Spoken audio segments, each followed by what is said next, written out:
15-minute cities is something that the WEF has created called C40, and it's called C40 cities. I would urge you to certainly look on the internet about it, and then go to all of the TikTokers and see what they're really saying. Basically, you won't be able to drive a petrol or diesel car anymore. You'll have to buy electric. If you want food, you will get a calorie-controlled system sent to you by text saying, this is what you can eat today, this is what you can have today. If you violate any of these things, they'll freeze your bank account. That is the next step. These are stages in which they're going to implement this stuff. And this was signed up by the WEF, and the WEF has signed up with our mayor in London as the chair. And he has gone around the world to communicate this C40 to all of the countries in the world. And most of the countries are looking at adopting it. Now, I am going to abolish it. It is a hopeless position. We are going to be in an open prison, or shall we say a COVID, for the rest of our lives. We will not be able to work unless it's in our 15-minute city. It's diabolical. It's not right. This is not the right thing. And it's been hidden from the public. No one's talking about it. I don't know how it will play out in November, but what we know is that we will end up with many more unemployed, and particularly also people in the grey economy, which are not counted for, who lose their jobs. So we will see definitively a lot of anger already now, but probably increased by the end of the year, because this crisis will be with us until we really have found a remedy. So we have to prepare for a more angry world, and how to prepare? It means to take the necessary action to create a fairer world.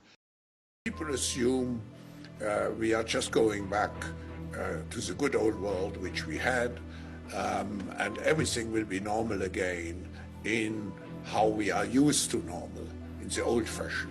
This is, let's say, fiction. It will not happen. I see the need for action. I see the need for a great reset, which means to exercise here true global citizenship. Why not to tie government aid to the green economy which we have to create? Why we are here when we talk about the great reset, to talk also about innovation. How can we do things differently from what we used to do? And if we speak about differently, it means also how can we do it to make sure that you will own nothing, and you will be happy.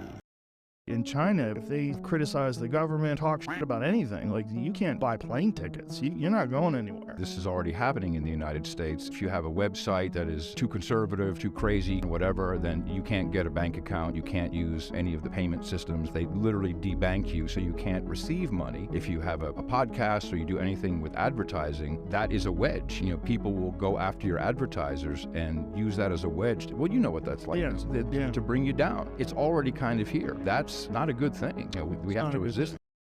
The baseline for each citizen is 1,000 points per person, in which the government gives so there is a constant equality amongst its citizens. The scores are part of a tiered rating system, which rates them based on their credit worthiness, going a step above the caste system of countries like India to give people a score determining the privileges they're allowed or punishments they must endure. For scores 1050 and over, ranked as AAA or AA, you get benefits like healthcare priority, free healthcare checks under the age of 64, and get to reap the rewards at the top of the social hierarchy. Now for scores between 960 and 1029 points, ranked as A+, A or A-, your kids get priority for certain schools, and the government can also give you the privilege of becoming a model citizen for the rest of society for publicity. School enrollment depends on model citizen status, and you will get preferential care and treated better in employment, with preference over other candidates that apply for the same job.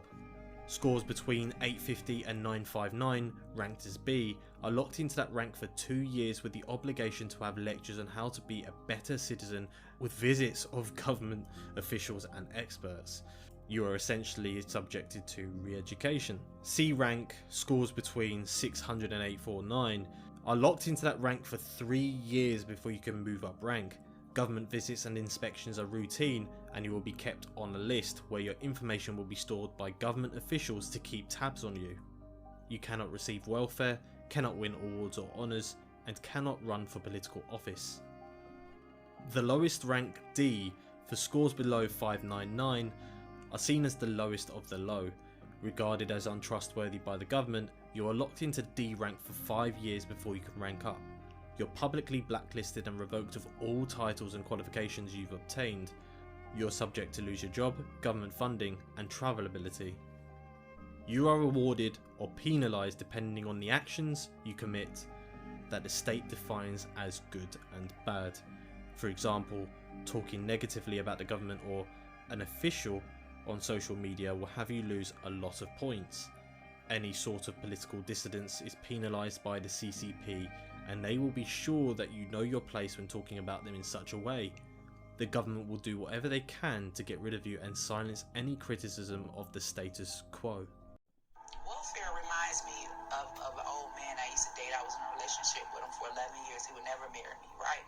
But whenever my bills were due, I would tell him he would give me just enough. He had a whole lot of money. He would give me just enough. Rent due, $1,200. He'd give me $1,200, not 1 cent over. Because he knew that every month the rent was due, that I would have to come back to him. He wouldn't give me $100,000 and say, here, baby, bump that, go buy you a house and start you a business, because then he felt like I wouldn't need him. The government system is the same way when it comes to Black Americans. They'll never give us enough to get over and get up. It's only enough to make sure we continue to come back every 30 days so that we can remain slaves to their system. You have been paid 2,000 central bank digital tokens. The following fees are being deducted: accommodation fee, food ration fee, recycling fee, clean energy fee, personal greenhouse gas emissions fee, climate change fee, diversity fee. Your current remaining balance is 5 central bank digital tokens, and if not spent, it will expire in 7 days.